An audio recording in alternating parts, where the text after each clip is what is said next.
Iran சிறையில் இருந்த 9 இந்திய மாலுமிகள் விடுவிக்கப்பட்டதாக வெளியுறவுத்துறை அமைச்சர் சுஷ்மா ஸ்வராஜ் தெரிவித்துள்ளார். கடத்தல் குற்றச்சாட்டில் கைது செய்யப்பட்டு ஈரான் சிறையில் அடைக்கப்பட்டிருந்த 9 இந்திய மாலுமிகள் விடுவிக்கப்பட்டுள்ளதாகவும் அவர்கள் இன்று டெல்லி வந்து சேர்வார்கள் எனவும் மத்திய வெளியுறவுத்துறை அமைச்சர் சுஷ்மா ஸ்வராஜ் தெரிவித்துள்ளார். 9 இந்திய மாலுமிகளை ஈரான் விடுவித்துள்ளதாகவும் இதற்காக ஈரானுக்கு நன்றி தெரிவித்துக் கொள்வதாகவும் சுஷ்மா ஸ்வராஜ் தனது ட்விட்டர் பக்கத்தில் தெரிவித்துள்ளார். ஈரானில் எண்ணெய் கடத்தியதாக 2 ஆண்டுகளுக்கு முன்பு இந்தியர்கள் 9 பேர் சிறை வைக்கப்பட்டனர்.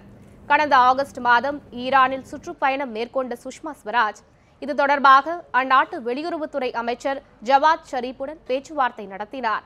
இதனைத் தொடர்ந்து தற்போது இந்தியர்கள் விடுவிக்கப்பட்டுள்ளனர்.